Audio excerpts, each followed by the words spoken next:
الحمد للہ رب العالمین والصلاة والسلام علی سید الانبیاء والمرسلین نبینا محمد وعلی آلہ وصحبہ اجمعین، اما بعد۔ محترم سامعین، میمون ابن مہران جلیل القدر تابعی ہیں۔ وہ 40 ہجری میں پیدا ہوئے اور 117 ہجری میں ان کی وفات ہوئی۔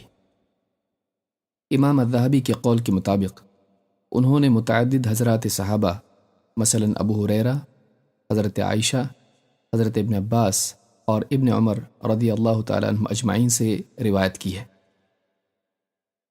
جعفر ابن برقان فرماتے ہیں، میمون ابن مہران نے مجھ سے کہا، یا جعفر قل لی فی وجہ ما اکرہ فإن الرجل لا ينصح اخاہ حتی یقول له فی وجہہ ما یکرہ۔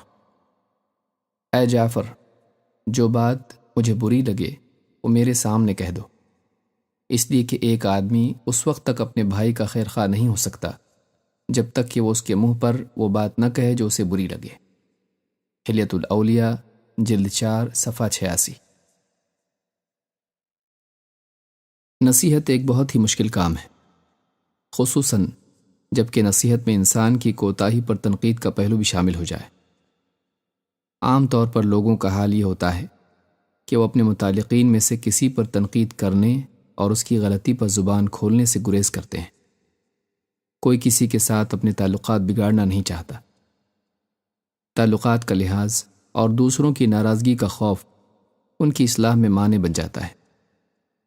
سماج میں ایک شخص اپنے خلاف تنقید سننے کی ہمت نہیں رکھتا تو دوسرا شخص اس پر تنقید کرنے کی جرات بھی نہیں کرتا۔ کسی کی انا اور کسی کے تحفظات ایک دوسرے کی غلطی ہی پر برقرار رہنے کا معقول عذر بن جاتے ہیں۔ اگر کوئی ہمت کر کے بولتا بھی ہے تو پیٹھ پیچھے، کسی اور کے سامنے۔ یہ چیز کسی کی اصلاح تو نہیں کرتی، البتہ آپس کی نفرت اور باہم عدم اعتمادی کا دروازہ کھول دیتی ہے۔